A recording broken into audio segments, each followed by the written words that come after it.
สบายดีทุกคนวันนี้เราสิพาทุกคนมาปูเบ็ดเนาะเบ็ดนี่ก็จะเป็นเบ็ดป่านะทุกคนซึ่งเบ็ดป่ามันสีน้อยนะคนนี่แล้วโหนี่มันก็สิแบนๆเนาะ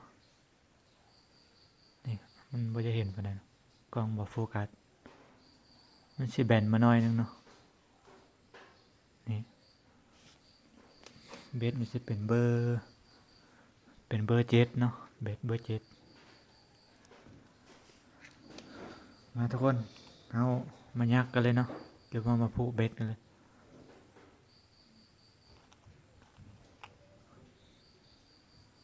วิธีปูเฮาก็สิปูแบบนี้เลยเนาะปูแบบเฮ็ดเป็นโมงแบบนี้แล้วก็มาทาบใส่นี่เนาะ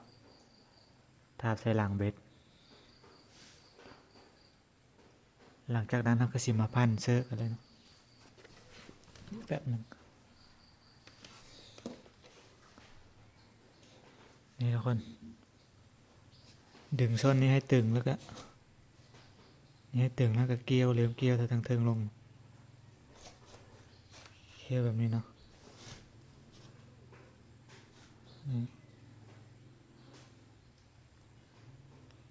เกี่ยวม้วนลงมาเนาะ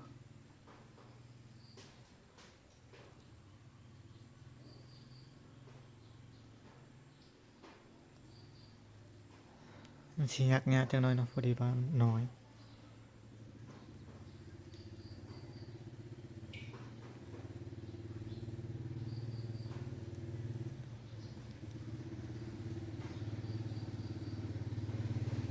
นี่ทุกคนหลังจากเราเกี่ยวได้ประมาณ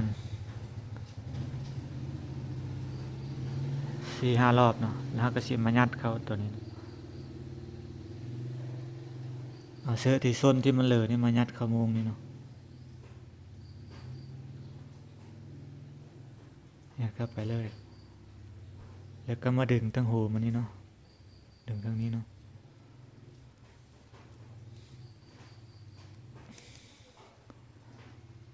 ดึงนี่เนาะ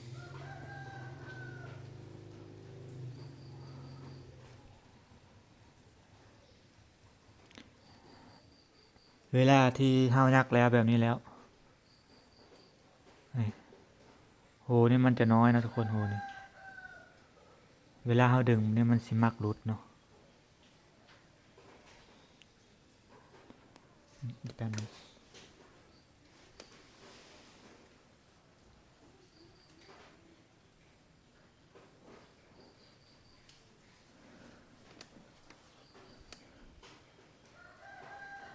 นี่ทุกคนมันสิมักหลุดนะตัวนี้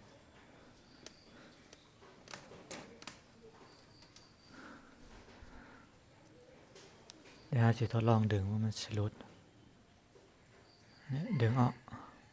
ถ้าได้ออกแห้งไปได้เนาะก็หลุดเลยเนาะถ้ามันถือปลายง่ายมันหลุดแน่นอนเนาะหลุดแล้วเพราะว่าโหตัวนี้มันน้อยเนาะโหแบนนี่มันน้อยนี่มาเดี๋ยวเราสิมายักไม้แล้วก็เซตบ่ให้มันหลุดเนาะ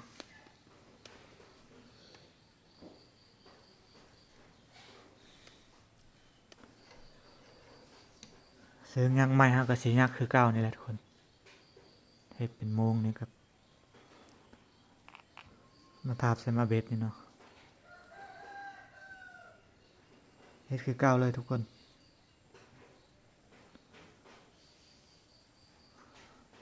แล้วก็พันไปพัน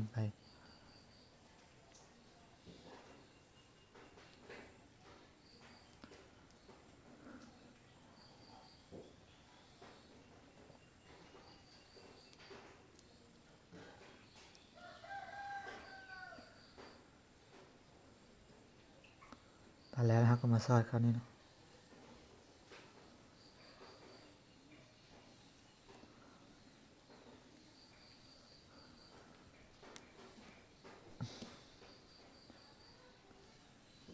นี่ทุกคน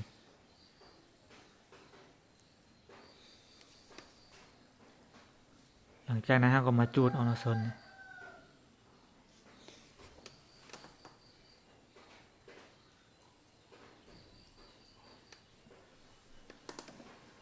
นี่คนจูดให้จำให้สุดเลยหลังจากนั้นก็มายักใส่ตองเลยเนาะมาเกาะใส่ตองแล้วก็ยักนี่จะเป็นคันเบ็ดเนาะ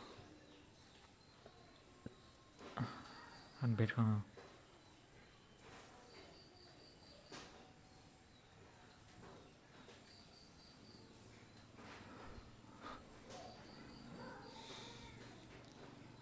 มาเกาะใส่นี้เลยเนาะแล้วก็ดึงมาใส่ปลายมันเลย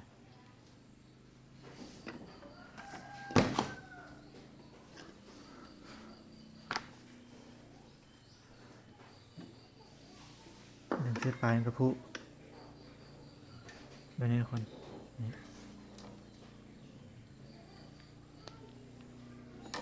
ให้ตึงๆพอดีเนาะลองจับสายเพิ่ง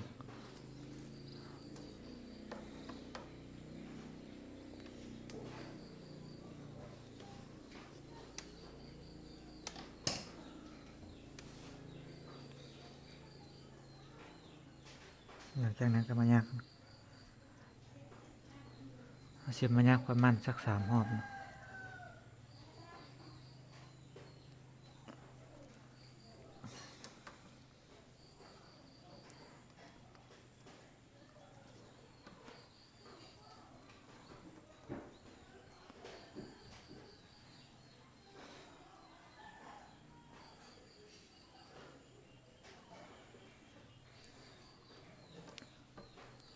หลังจากยักแล้วครับก็มาพุใช้กับสายอีกสัก3 รอบนี่พุก็เป็นแบบนี้ทุกคนง่ายๆเกี่ยวใส่สายมันแล้วก็พุดึงมันอันนี้เนาะ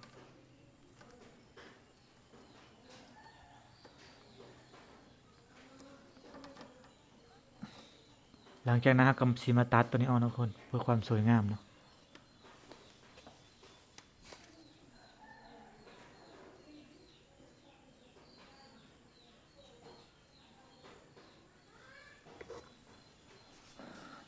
โอเคทุกคน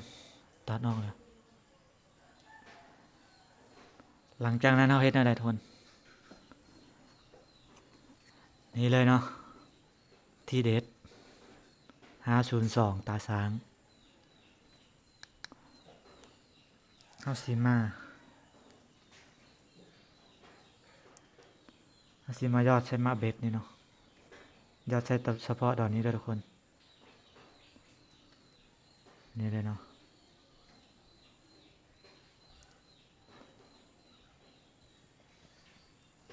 เดี๋ยวปลามันแห้งจังหน่อยเนาะยอดใช้น้อยหนึ่งพอเด้อทุกคนต้องใส่หลาย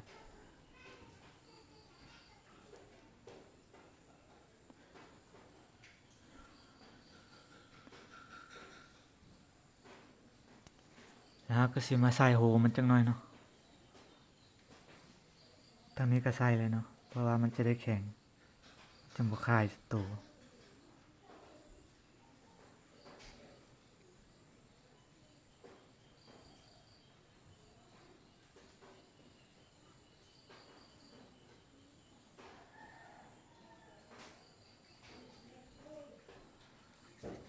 นี่ทุกคน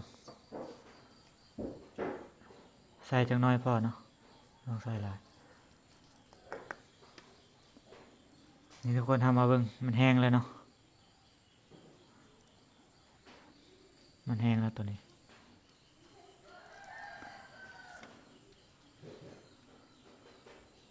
นี่ทุกคนหลังจากมันแห้งแล้วมันสีแข็งเลยเนาะบ่มีรูดเนาะทุกคนดึงอะไรก็บ่รูดเนาะนี่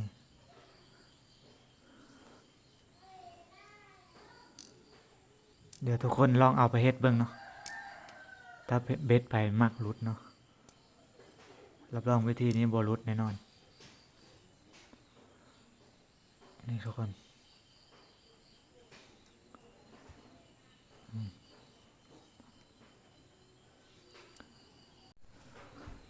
โอเคทุกคนสำหรับคลิปนี้ขอจบไว้ซ้ำนี้ก่อนเนาะให้เห็นว่ามีประโยชน์ฝากกดไลค์กดแชร์ให้เด้อ